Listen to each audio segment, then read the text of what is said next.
Muito boa tarde a todos e a todas, sejam bem-vindos e bem-vindas. O Instituto Português do Desporto e Juventude, no âmbito do programa Clube Top, promove este webinar sob a portaria que aprova os requisitos técnicos e de funcionamento gerais das instalações desportivas de uso público. A publicação da portaria, número 454/2023, de 28 de dezembro, determina os requisitos e diretrizes gerais para a construção e edificação de novas instalações desportivas e para o seu funcionamento, garantindo a segurança e acolhimento de todos os utilizadores. Vamos já de seguida conhecê-los. Mas antes de iniciarmos esta sessão, informamos que podem enviar as questões que forem surgindo com o decorrer do webinar para o e-mail clubetop@ipdj.pt para que possam ser analisadas e respondidas posteriormente. E para nos dar as boas-vindas, convido o presidente do Instituto Português do Desporto e Juventude, Vítor Pataco.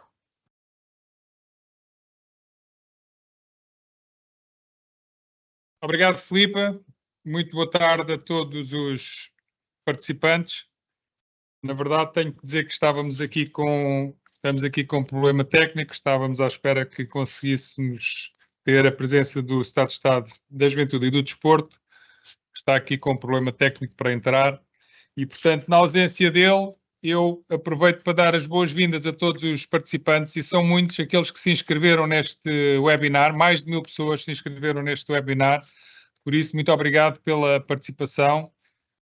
Estamos a falar de um assunto que tem um interesse generalizado, representa esta sessão, que vai ser uma sessão, eu diria, sucinta, curta, mas que representa aquilo que é uma atualização dos requisitos de segurança, dos requisitos de proteção e de serviços relacionados com instalações desportivas e uma aproximação àquilo que são os padrões e os estándares europeus.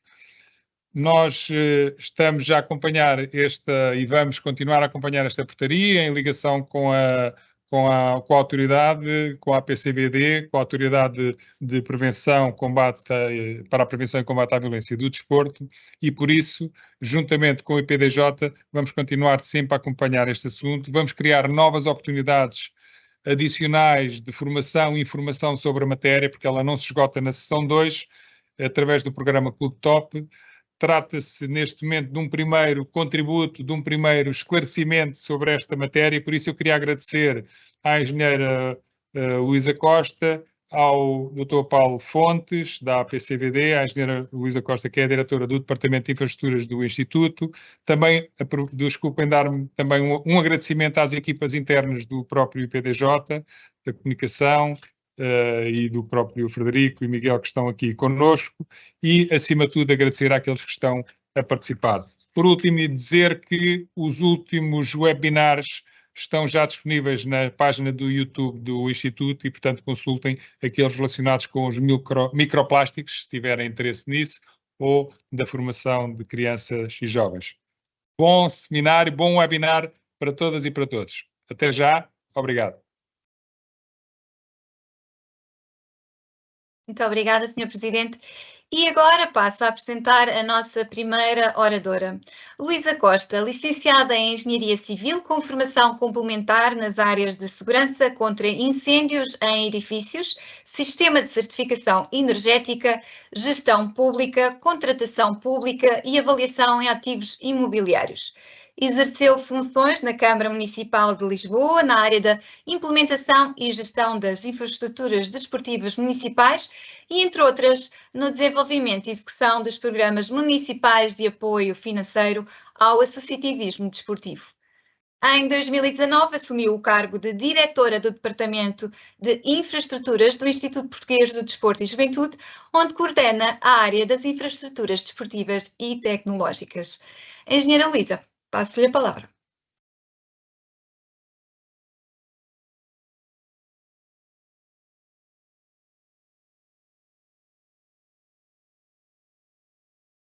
Estamos sem som. Sim, vou.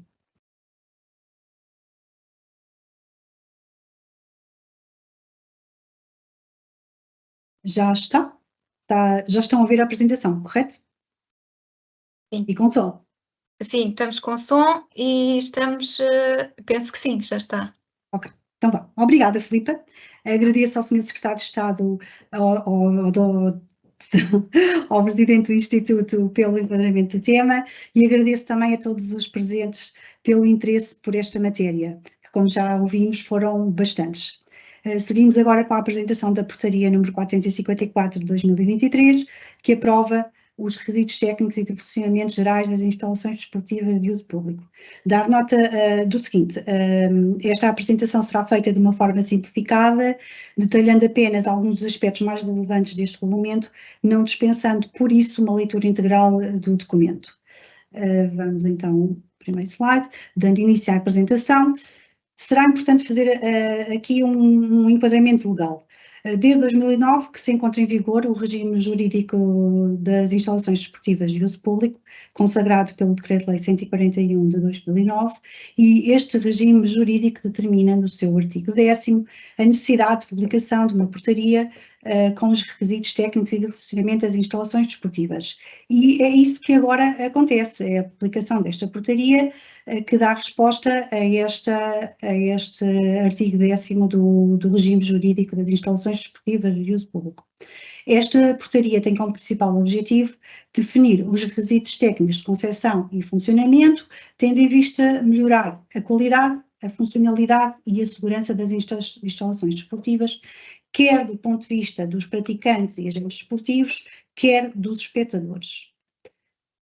Antes de avançar com a apresentação das disposições da portaria, é relevante relembrar quais são as tipologias das instalações desportivas, definidas no regime jurídico das instalações desportivas de uso público, e essas tipologias são as seguintes. Portanto, temos as instalações desportivas recreativas, as instalações desportivas formativas, as especializadas ou monodisciplinares e as especiais para o espetáculo desportivo. E sem querer ser assim muito exaustiva, passo a explicar cada uma delas de forma rápida. As recreativas destinam-se a atividades desportivas de caráter informal de manutenção e lazer ativo e são, por exemplo, os recintos e espaços de jogo elementares sem dimensões normalizadas para aquelas atividades de manutenção e lazer e jogos recreativos. As formativas são as que se destinam à educação e treino desportivo, com características ajustadas às regras das modalidades e onde se incluem, por exemplo, os campos de jogos de futebol, os de rugby, os de hóquei, os campos de ténis, os rincos de patinagem, etc.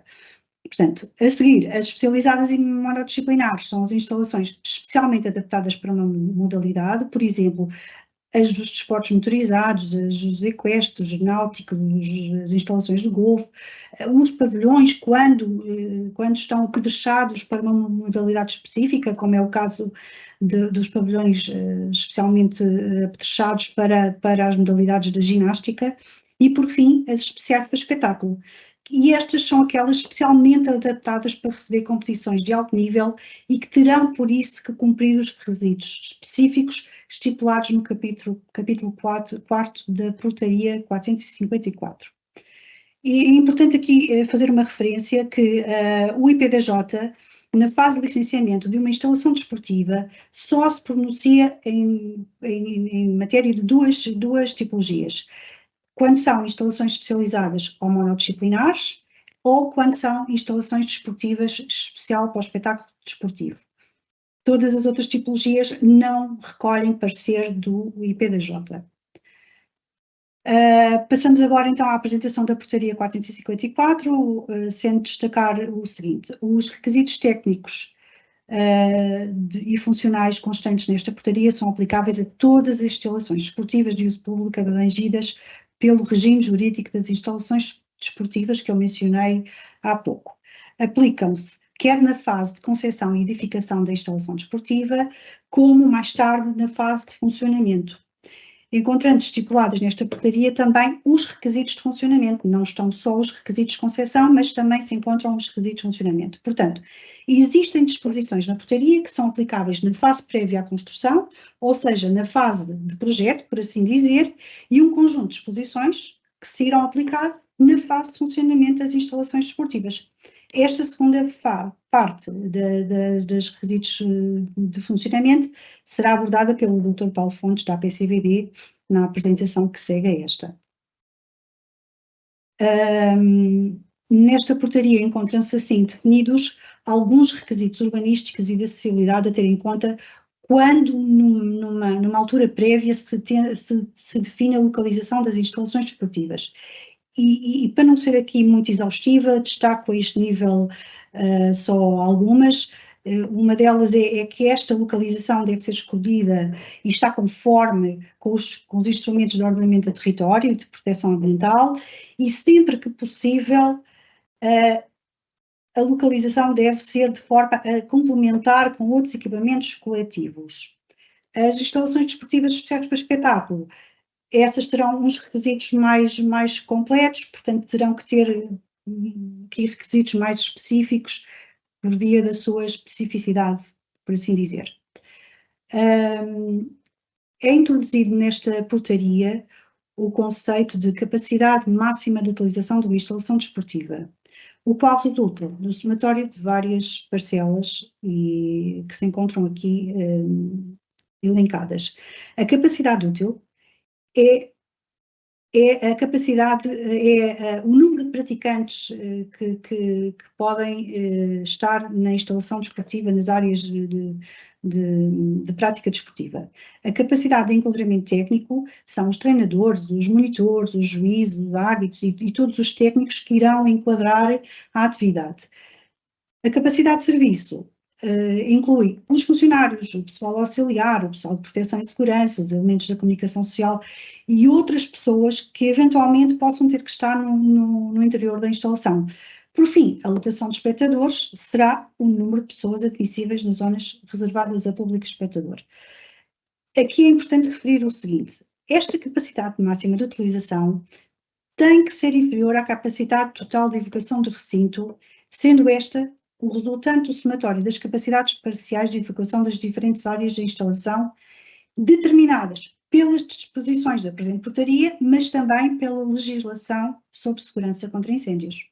Não é a mesma, não são os mesmos números. A capacidade máxima de utilização é um conceito diferente daquela que é utilizada na segurança contra incêndios.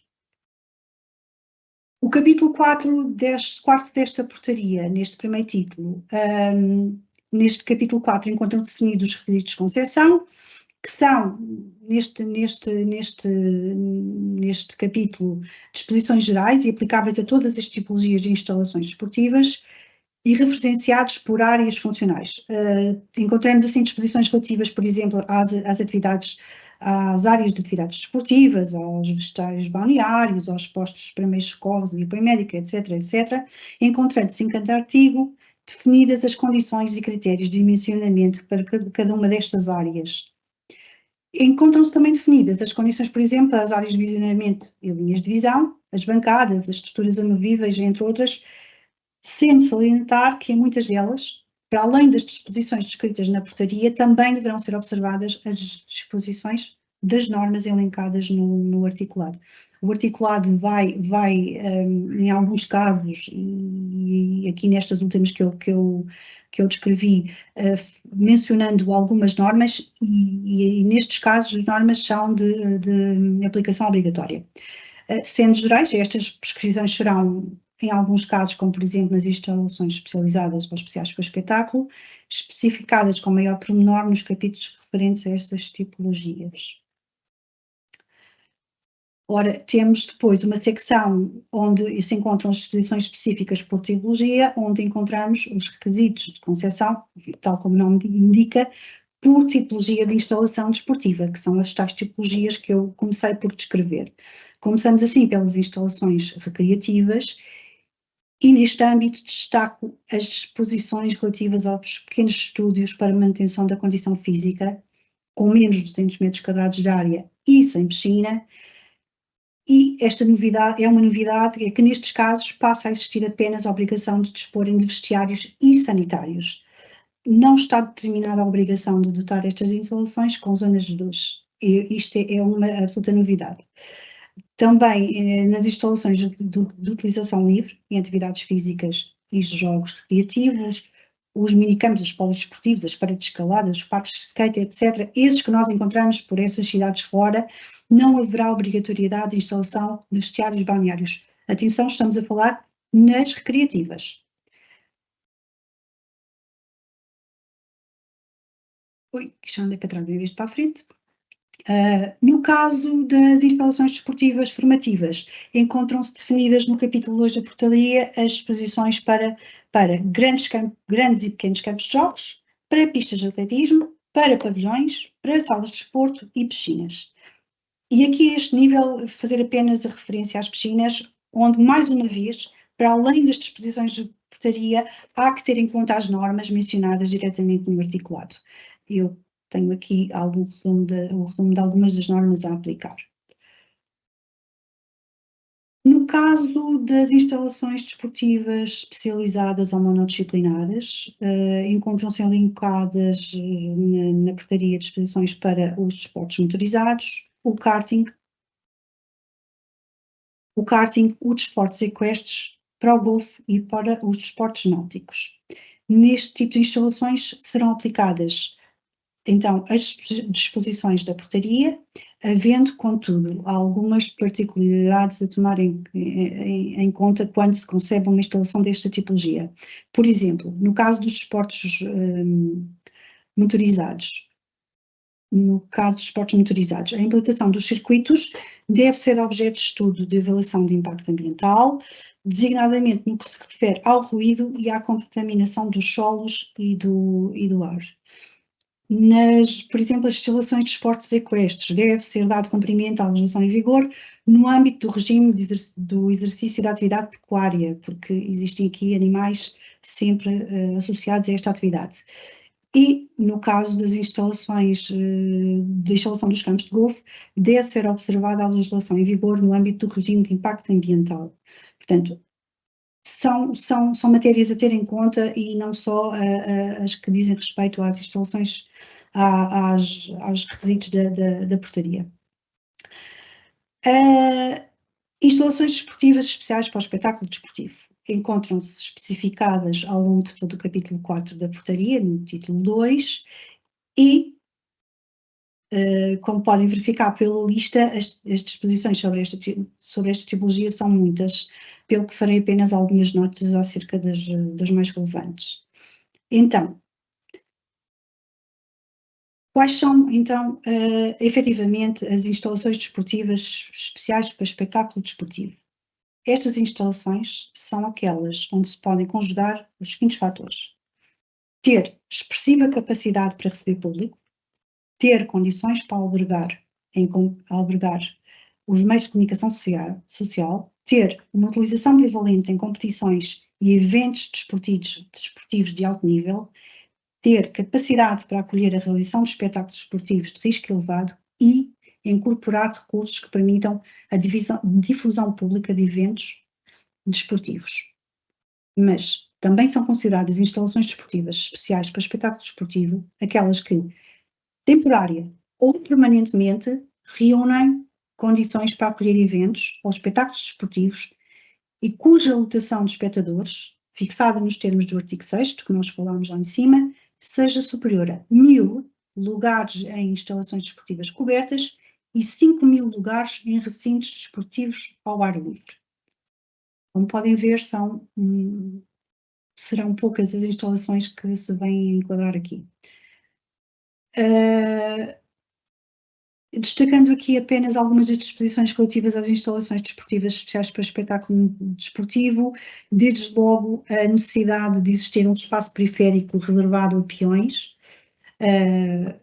garantir as condições de conforto e proteção nos locais destinados a espectadores, e aqui estão em causa as bancadas, as quais devem ser preferencialmente cobertas, devem dispor de sistemas de controle de entradas e de videovigilância que permitam a gravação do som e imagem dos percursos e zonas de espectadores, devem dispor de sistema de difusão sonora, de sistemas de comunicação de emergência, de sinalética e sistemas de informação aos espectadores, central de comando de segurança, entre outras, não vou aqui referi-las todas.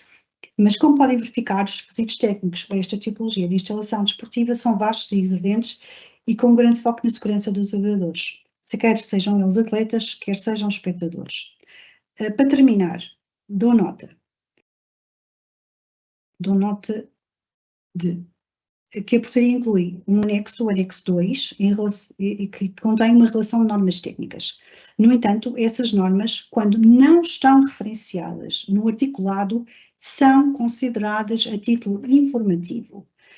Só as normas que se encontrem referenciadas no articulado, como já tive a oportunidade de referir, serão de aplicação obrigatória. Como já disse o nosso Presidente, a portaria entra em vigor no dia 27 de março de 2024 e vai aplicar-se nas seguintes condições.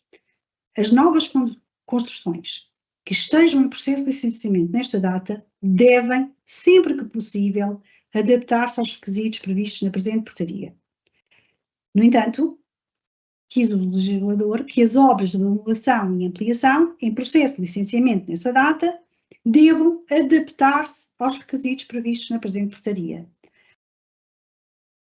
Sem prejuízo de outra regulamentação aplicável, as obras de alteração ou de iniciação em instalações desportivas existentes devem, sempre que possível, assegurar as disposições que garantam a utilização em condições técnicas e de segurança compatíveis com a legislação e regulamentos em vigor à data de construção.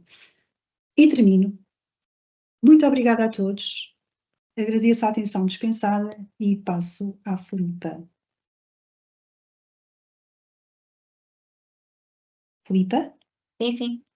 Muito obrigada, Engenheira Luísa. E vamos... Sim? Vamos agora... Segue-se agora a intervenção do nosso convidado, Paulo Fontes, licenciado em Contabilidade pelo Instituto Superior de Contabilidade e Administração pela Universidade de Aveiro. Conta ainda com um curso de especialização em Contabilidade Pública e outro em mestrado em Administração e Gestão Pública. Exerceu diversas funções de direção executiva em organizações não governamentais, passando pelo desporto como praticante federado e dirigente desportivo. Foi técnico superior do Gabinete de Auditoria, Qualidade e Gestão do Risco do Instituto da Segurança Social e também técnico especialista do Gabinete do Secretário de Estado da Juventude e do Desporto.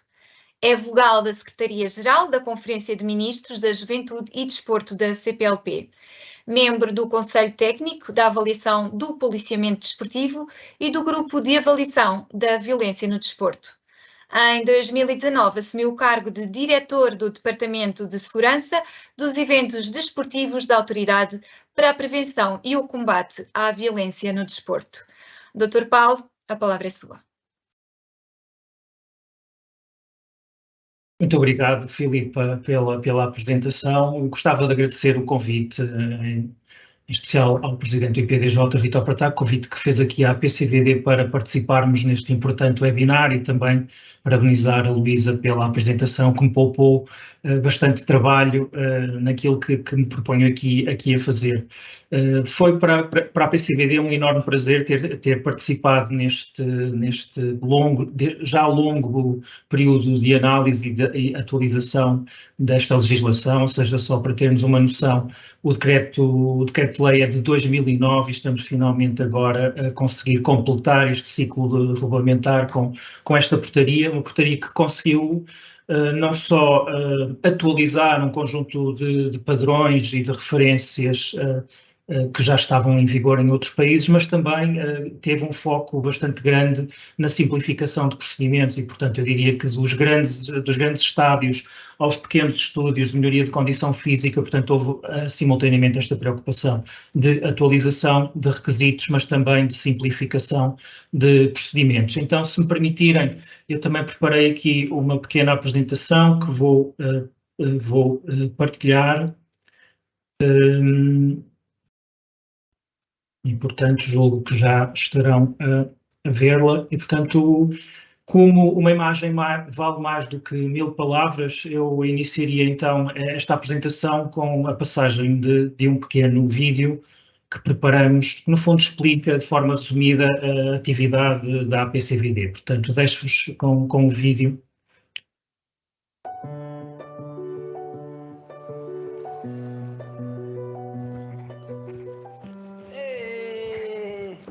O boneco também vai ver o jogo? Sim. Boa. Uau. E é Joana Soeiro, filha. E deve ter começado a jogar quando era mais ou menos da vossa idade. As crianças também podem ver os jogos destes, papá. Claro que podem, meu amor. Sabem que jogo é este? Basquete. Isso. Olha, e esta é a seleção feminina, que representa Portugal lá fora. Então é porque nunca fomos ver um jogo, papá.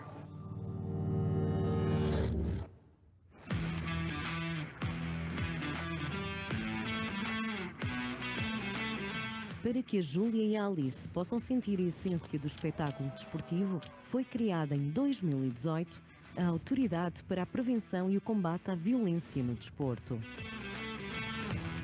Instalada em Viseu, a APCVD tem procurado elevar os padrões de segurança e hospitalidade dos espetáculos desportivos, através da cooperação e intervenção multidisciplinar com os demais intervenientes.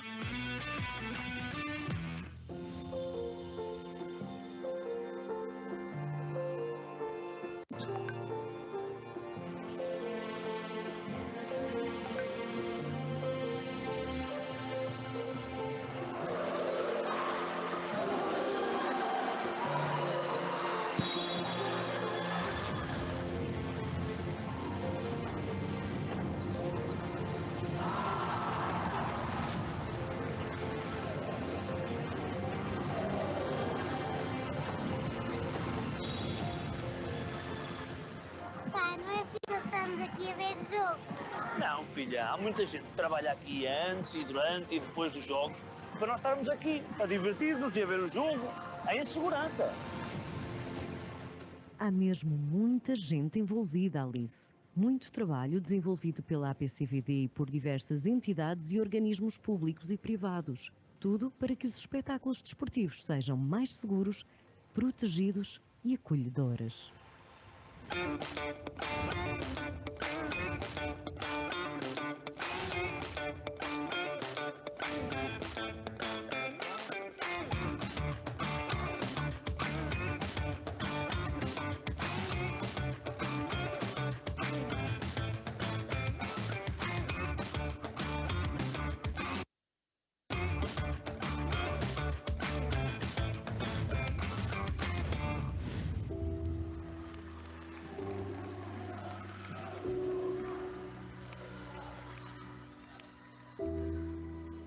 Achas que posso oferecer o meu cartaz à Joana? Sim, eu acho que vamos tentar, filha.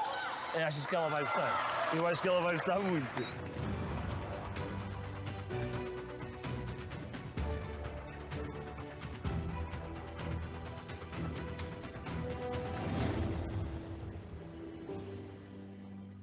Vou dormir com a minha camisola vestida.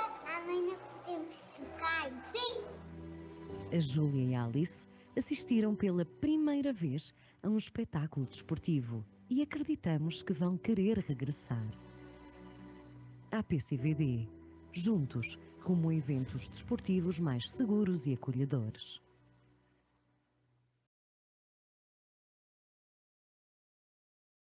Portanto, já reparei que houve aqui um lapso na partilha do ecrã. Vou retomar a apresentação, desta vez.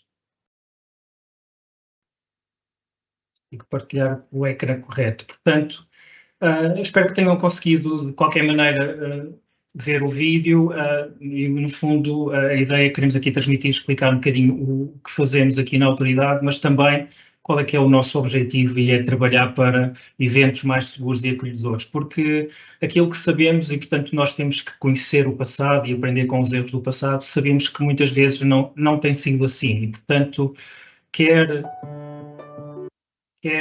por exemplo, em Portugal, com alguns acontecimentos trágicos que conhecemos do passado do desporto, como o colapso do Varandim do antigo estádio de Alvalade, ou até o falecimento do adepto na final da Taça de Portugal de 96, temos tido alguns incidentes preocupantes, outros que felizmente não resultaram em feridos ou em mortos, mas que poderiam ter ganho uma dimensão, como foi o incêndio na nova Caixa de Segurança do Estádio da Luz, ou a necessidade de evacuação do estádio em 2014 por causa de um evento atmosférico.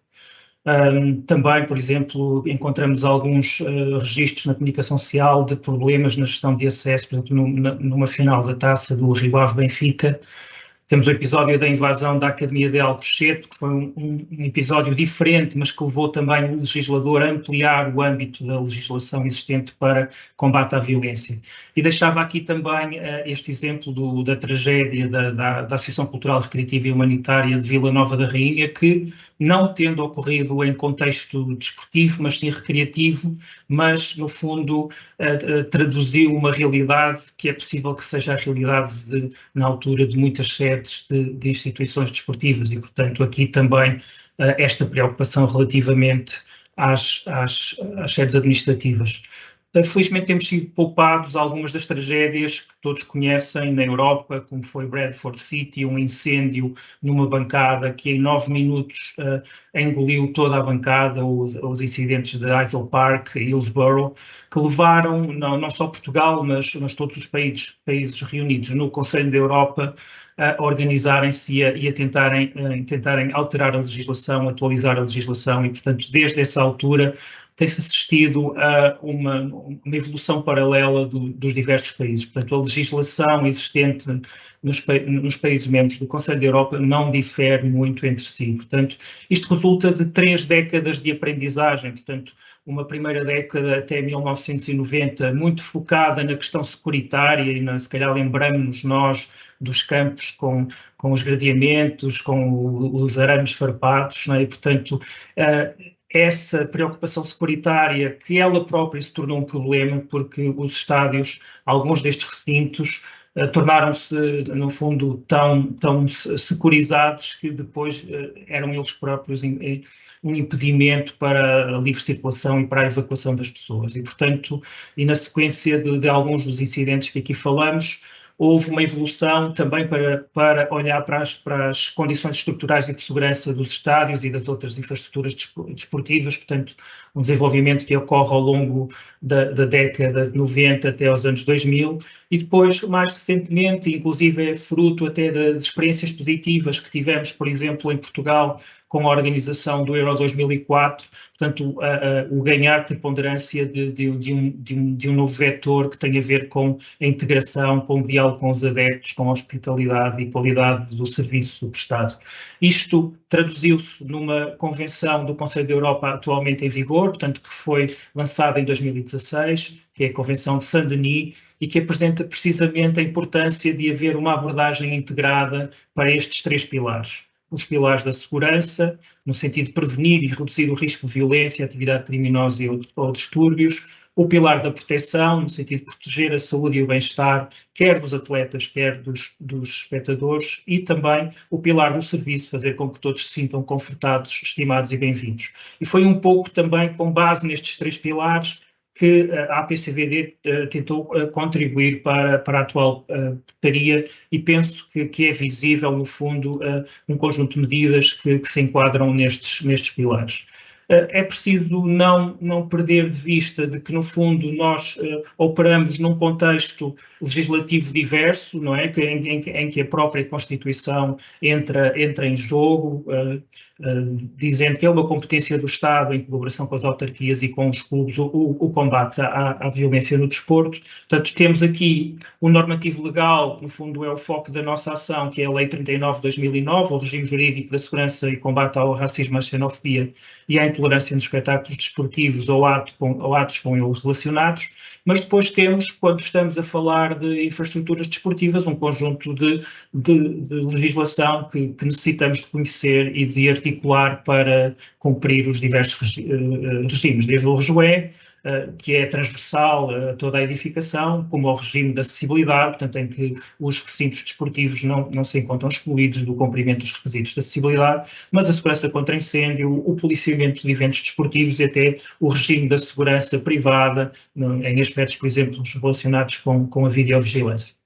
O regime, portanto, de 2009, ele neste momento encontra-se corretamente regulamentado, portanto, com a saída da portaria 454, e como a engenheira Luísa já tinha dito, portanto, aqui com duas preocupações. Primeiro, a preocupação da fase de projeto, portanto, a concepção, ampliação e remodelação, e depois uma preocupação também no que diz respeito ao funcionamento das instalações. Salientava aqui também que ainda está em vigor o Decreto Regulamentar 10/2001, que se aplica aos estádios de futebol e que na altura foi preparado na evolução para o Euro 2004, e ele ainda está em vigor, mas a verdade é que diria que a grande maioria, se não todas as disposições deste decreto regulamentar, estão atualmente obsoletas, ou porque, por exemplo, houve a evolução de legislação própria no âmbito, por exemplo, da segurança contra incêndio, ou então a atual portaria introduz disposições que se encontram mais atualizadas. O REGID, também já foi aqui referido, tentou também olhar para aquilo que são neste momento a família de normas 13.200, que são normas europeias dedicadas às instalações para espectadores em contexto desportivo. É uma família de normas que já vai com 10 normas, embora haja uma norma que tenha sido retirada, que é a norma 9, que era relativamente às questões da pandemia, mas que, no fundo, traduz também a reflexão e a evolução, traduz o estado da arte em relação a estes requisitos, e que houve uma opção deliberada de trazer ao texto da portaria para cumprimento obrigatório, o caso dos requisitos das zonas de visionamento, dos elementos de separação, também as 3 normas associadas à questão quer das cadeiras ou assentos a utilizar nos recintos, quer das bancadas telescópicas e também das bancadas desmontáveis. Está, por exemplo, a ser desenvolvido neste momento, portanto ainda não há uma versão em vigor, a norma 10, que tem a ver precisamente com os cálculos de capacidade de utilização, que é uma temática que esta portaria já aborda. Assim, de forma esquemática, só para também vos dar essa ideia, portanto, em termos de requisitos de segurança, proteção e serviço, no que concerne à concepção, ampliação e remodelação, e muito focado naquilo que a nós nos preocupa mais, que são as instalações desportivas especiais para os espetáculos desportivos, podemos dizer e podemos identificar um conjunto de medidas nestes 3 pilares de segurança, proteção e serviço. Desde logo, quando olhamos para a segurança, vemos que há disposições relativas às condições de trabalho para as forças de segurança, para assistentes de recinto desportivo e até para a comunicação social.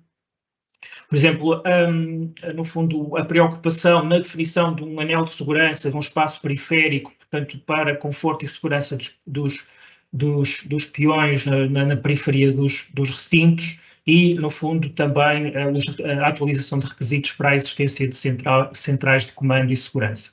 No capítulo da proteção, no fundo, há aqui também um esforço de adequar a capacidade máxima de utilização e lotação de espectadores, quer aos regimes da segurança contra incêndios, mas também, no fundo, para se poder fazer uma avaliação correta de qual é que é a utilização efetiva do recinto e, portanto, determinar os máximos de utilização. Aqui também, como eu tinha dito, a necessidade, através da aplicação direta das normas na portaria, de que equipamentos como assentos ou cadeiras, bancadas telescópicas ou amovíveis sejam produtos certificados por esta norma 13.200, para darem garantias de segurança. Neste âmbito, a portaria para estas instalações especiais determina requisitos complementares para a circulação, ou seja, que acresce ainda alguns requisitos da segurança contra incêndios e determina também a necessidade da existência de sistemas de comunicação de emergência e também de sistemas de informação ao público. No acesso em matéria de serviço, portanto, continuam a haver indicações relativamente à necessidade de demonstrar a capacidade de parqueamento nas imediações, seja ele da própria instalação, seja no fundo, da via pública, mas também demonstrar as acessibilidades destas instalações especiais.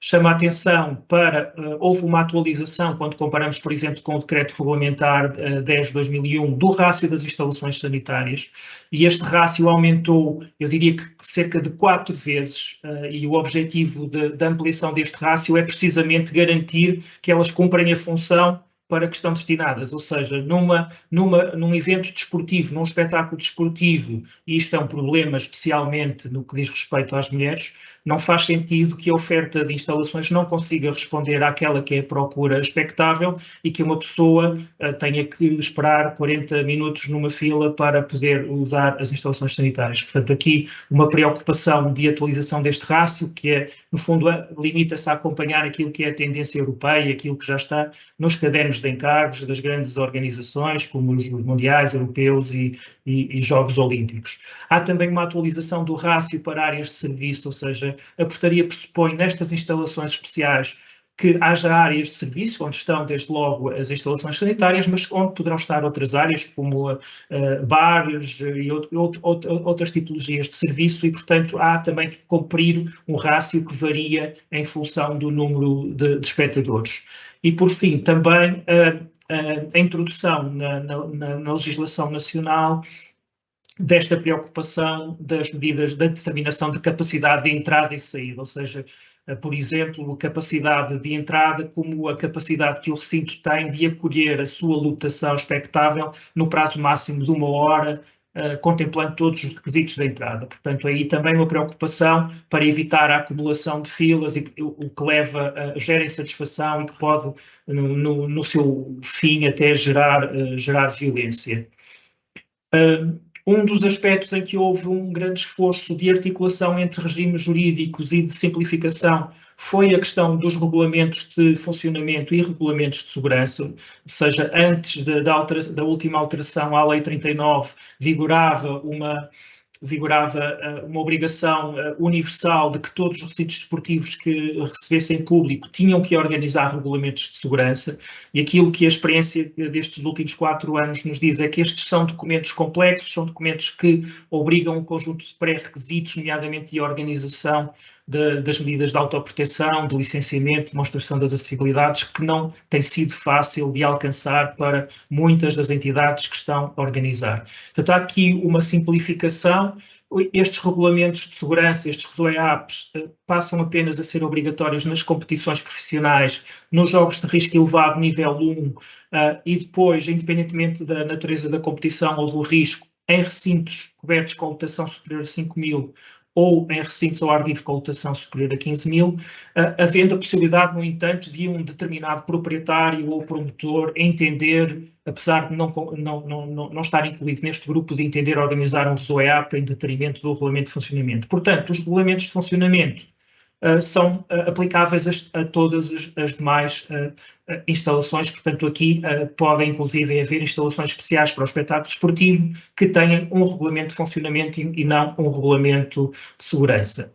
O que é, no fundo, este regulamento de funcionamento? Portanto, é uma peça que deve ser organizada pelo proprietário ou pelo promotor e que deve compilar um conjunto de informação e um conjunto de regras. Portanto, desde logo, informação sobre a caracterização e segurança do recinto, portanto, por exemplo, o registro no CNID, a sua localização, quem é o proprietário, quais são as tipologias desportivas, qual é a capacidade máxima de utilização e a lotação de espectadores, qual é que é o período de funcionamento, quais são as modalidades que pode acolher. E também informação da existência de medidas de autoproteção, haver procedimentos para controlar a lotação, para evitar a sobrelotação, determinar quais as áreas que são de acesso restrito, portanto, que não são acessíveis ao público, e, por exemplo, informar da existência de videovigilância quando ela exista, porque em algumas instalações ela não é obrigatória, mas existindo, ela deve constar deste regulamento de funcionamento. E também a identificação dos responsáveis pela segurança, nomeadamente os gestores de segurança. Devem contemplar algumas destas instalações desportivas, e eu aqui realço que não são apenas aquelas que recebem público, portanto estamos aqui na ótica dos regulamentos de funcionamento a falar de todas as instalações desportivas, mesmo aquelas que têm meramente uma formação, um objetivo formativo, necessitam de ter este regulamento. E, portanto, nestas situações, onde, por exemplo, não há público, mas há utentes, é necessário também identificar as normas de cedência regular ou pontual das instalações desportivas e também as condições de acesso e permanência dos utentes, incluindo deveres e responsabilidades e normas de disciplina e conduta, se for necessário. Finalmente, Quando estas instalações recebem espetáculos desportivos, sejam eles independentemente do risco, devem conter informações sobre quais são as condições de acesso e permanência, nomeadamente informando da existência de proibição de entrada com determinado tipo de objetos e substâncias. Deve dar indicação se a instalação tiver essa capacidade de como é feita a separação de espectadores, como é que é regulada a atividade da comunicação social, no sentido dos seus circuitos de circulação, das condições de trabalho que tem, e também como é que são geridos os circuitos dos agentes desportivos, em termos de acesso à instalação e de circulação interna. É também nesta matéria, neste regulamento de funcionamento, que deve ser feita a regulação da venda de bebidas alcoólicas. Portanto, a legislação atual prevê como proibição geral a venda de bebidas alcoólicas, no entanto, permite determinadas exceções. Neste caso, essas exceções têm que ter um parecer obrigatório positivo das forças de segurança e também estas instalações devem permitir, dar condições para que estas mesmas forças de segurança possam fazer controlos de estados de alcoolemia, de estupefacientes e de substâncias psicotrópicas. Portanto, estes regulamentos de funcionamento, como eu disse, são de organização por parte do proprietário do promotor, quando ele tem a utilização exclusiva do recinto, devem ser apresentadas junto dos municípios e devem também depois estes regulamentos, depois de comunicados e aprovados pelos municípios, serem lançados no Sistema Nacional de Informação Desportiva para estarem acessíveis. Portanto, há aqui uma objetividade no normativo de licenciamento com uma simplificação quando se compara com aquelas instalações que ainda têm a obrigação de organizar regulamentos de segurança, em que envolve a emissão de pareceres prévios de um conjunto significativo de entidades. Em termos do RTID, também contempla determinações sobre matéria relacionada com os planos de manutenção e registros de manutenção, fazendo com que seja obrigatória a criação e o acompanhamento em todas as instalações desportivas desta matéria. Portanto, todas as instalações devem ter um plano de manutenção que contemple as soluções construtivas e também os equipamentos instalados. Eu há pouco, não sei se repararam, mas naquela imagem que ilustrava alguns dos incidentes graves que tivemos, mostrava uma estrutura de bancada colapsada. Foi algo que aconteceu em Portugal por falta de manutenção. Felizmente aconteceu numa altura em que a instalação não estava a ser usada, mas que, portanto, o incidente decorre da falta de manutenção daquela solução construtiva. E, portanto, é importante conhecer as soluções construtivas, é importante conhecer os equipamentos instalados que possam constituir risco e desenvolver planos de manutenção e, consequentemente, também fazer os devidos registros de manutenção sempre que esses planos são executados. Os proprietários ou os promotores devem também manter um registro das falhas destes elementos construtivos ou arquitetónicos e também dos equipamentos. E este acesso, é necessário permitir o acesso a estes registros, que deve ser facultado às entidades com competência em função das matérias, nomeadamente, por exemplo, a ASAI ou os municípios, ou, havendo alteração do enquadramento legislativo, outras entidades.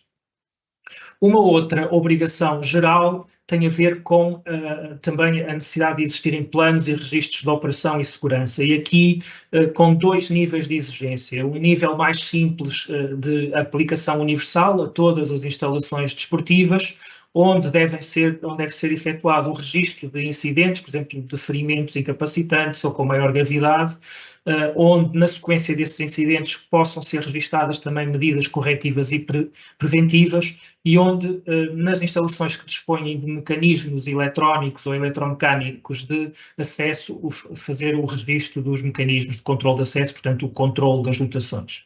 Já as instalações desportivas especiais para o espetáculo desportivo têm um conjunto complementar de obrigações que tem a ver, no fundo, com a operação e planeamento do espetáculo. Portanto, é necessário fazer o registro das avaliações de risco, também manter o sumário das linhas de planeamento, de segurança, para cada evento esportivo onde há participação de elementos de segurança privada, manter uma relação nominal dos participantes e também do registro das reuniões que decorreram de preparação e de debriefing, haver também um registro, uma checklist dos controles de verificação realizadas previamente ao espetáculo desportivo no recinto e um sumário das interações mais relevantes com as entidades oficiais de segurança e de emergência. E, novamente, o acesso a estes planos, de acordo com a tipologia, deve ser também conferido às entidades com competência. O RTID menciona também a questão do Programa Nacional de Desfibrilação Automática, portanto, que é um programa que é desenvolvido pelo INEM e que, desde 2012, impõe a obrigação de que nos recintos desportivos, com lotação superior a 5.000 pessoas, este programa deve ser certificado e desenvolvido. Aquilo que nós conhecemos da realidade dos recintos que visitamos é que a generalização deste programa já ultrapassa este limite dos 5.000, portanto, vemos cada vez mais instalações desportivas com programas de fibrilação e, no fundo, algo que vemos de forma muito positiva é que encorajamos todos aqueles que estão a equacionar esta possibilidade de entrarem em contacto com o INEM e também tentarem certificar um programa. Finalmente, a lei dispõe aqui de um conjunto de obrigações que têm a ver com esta matéria da capacidade máxima de utilização, no sentido de transmitir a ideia de que esta capacidade, ela não é estática, ela deve ser dinâmica e deve ser adequada às condições concretas do recinto desportivo. Portanto, a capacidade máxima de utilização, onde está incluída a lotação de espectadores, já é normalmente determinada na fase de licenciamento, mas a verdade é que os recintos passam por um ciclo de vida que em que pode ocorrer alguma degradação da capacidade, em especial aqueles que são ao ar livre também estão sujeitos a fenómenos atmosféricos e, portanto, a portaria, em termos de requisito de funcionamento, deixa claro que deve a entidade responsável pelo espetáculo desportivo ou pela atividade desportiva que está a decorrer fazer sempre esta avaliação dinâmica e, eventualmente, determinar a necessidade de limitar esta capacidade máxima de utilização para que todos possam estar no recinto em segurança.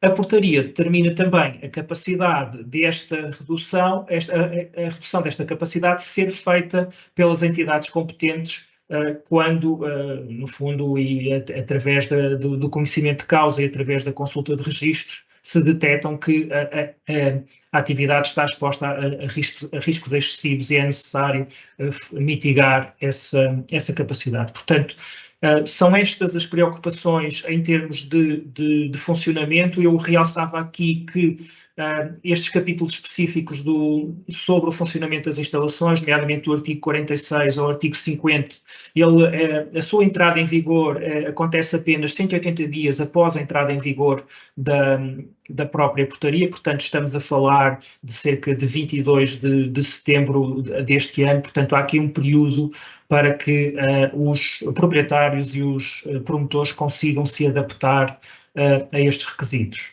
Deixava só aqui uma última nota, no fundo, e também foi lançado esse desafio pelo próprio presidente do IPDJ. Nós estamos também muito focados na capacitação dos diversos agentes desportivos e também dos responsáveis pela gestão das instalações desportivas.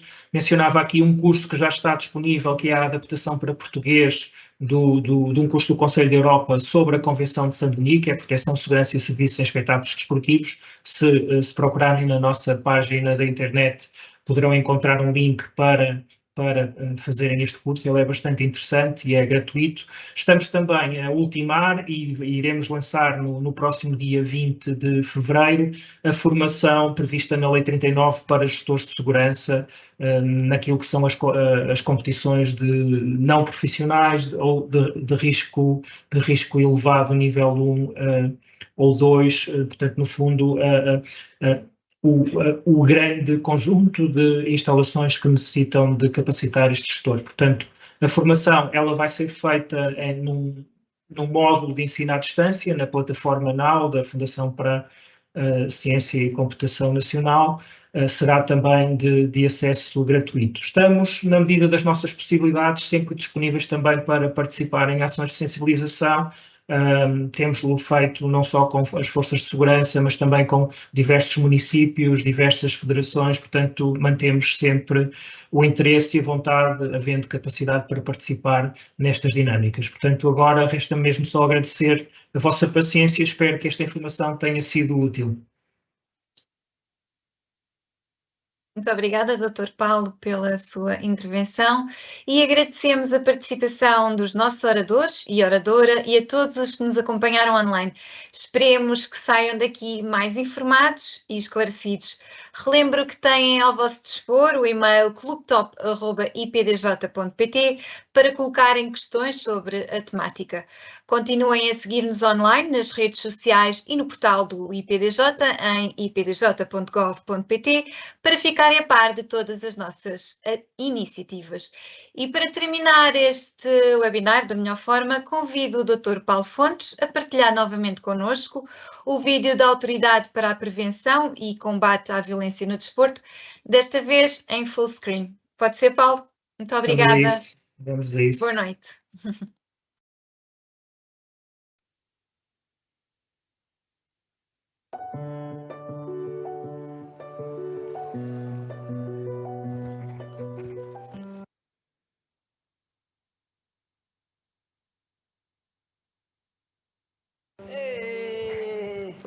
O boneco também vai ver o jogo? Sim. Boa.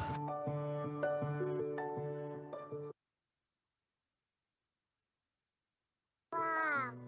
E a Joana Soeiro, filha? E deve ter começado a jogar quando era mais ou menos da vossa idade. As crianças também podem ver os jogos destes, papá. Claro que podem, meu amor. Sabem que jogo é este? Basquete. Isso. Olha, e esta é a seleção feminina, que representa Portugal lá fora. Então é porque nunca fomos ver um jogo, papá.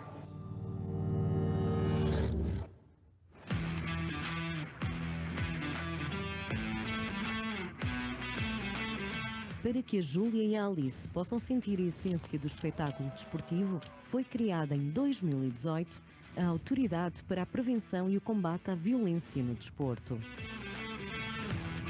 Instalada em Viseu, a APCVD tem procurado elevar os padrões de segurança e hospitalidade dos espetáculos desportivos, através da cooperação e intervenção multidisciplinar com os demais intervenientes.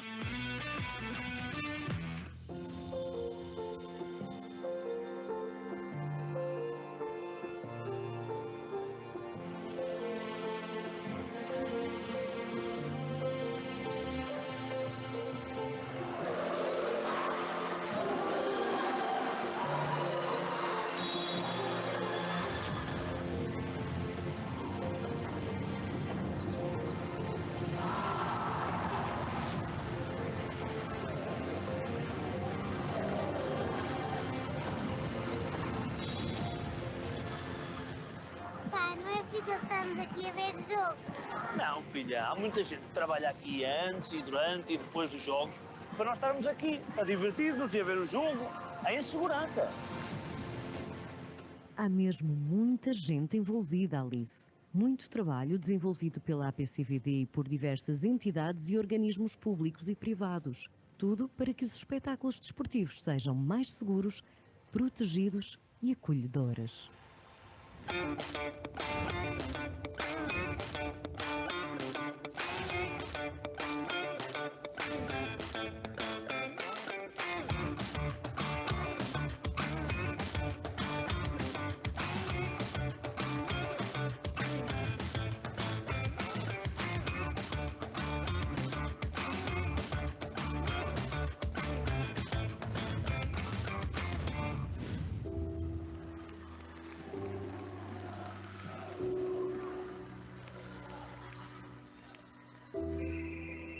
Achas que posso oferecer o meu cartaz à Joana? Sim, eu acho que vamos tentar, filha. Achas que ela vai gostar? Eu acho que ela vai gostar muito.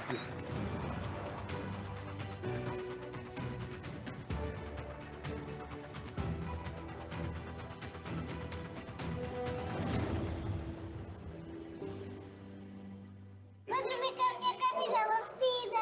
Amanhã podemos trocar, sim? A Júlia e a Alice assistiram pela primeira vez a um espetáculo desportivo e acreditamos que vão querer regressar. APCVD, juntos, rumo a eventos desportivos mais seguros e acolhedores.